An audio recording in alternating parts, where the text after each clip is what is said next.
વડોદરાની માંજલપુર વિધાનસભા બેઠકની પેટા ચૂંટણીને લઈને તંત્ર દ્વારા તૈયારીઓને આખરી ઓપ અપાયો છે। મકરપુરા સ્થિત ભવન્સ સ્કૂલ ડિસ્પેચ સેન્ટર ખાતેથી ઈવીએમ મશીનો અને ચૂંટણીલક્ષી સામગ્રીનું વિતરણ શરૂ કરાયું છે। જિલ્લા કલેક્ટર અનિલ ધામેલિયાએ સેન્ટરની મુલાકાત લઈ સમગ્ર કામગીરીની સમીક્ષા કરી હતી। આ ચૂંટણી પ્રક્રિયામાં 286 પ્રિસાઇડિંગ ઓફિસર સહિતનો પોલિંગ સ્ટાફ ફરજ બજાવશે, જ્યારે કાયદો અને વ્યવસ્થા માટે 140થી વધુ પોલીસ જવાનો તૈનાત કરાયા છે। ચોમાસાને ધ્યાનમાં રાખીને વોટરપ્રૂફ ટેન્ટ અને વિશેષ વ્યવસ્થાઓ ગોઠવવામાં આવી છે।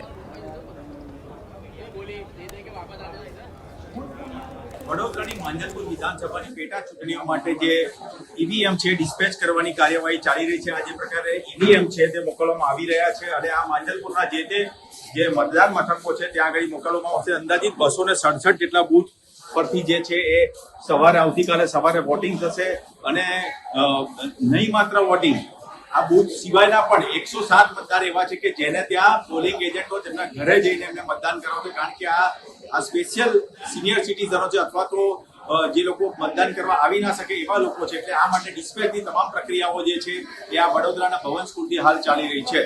રૂપેશ ચોકસી, GSTV વડોદરા।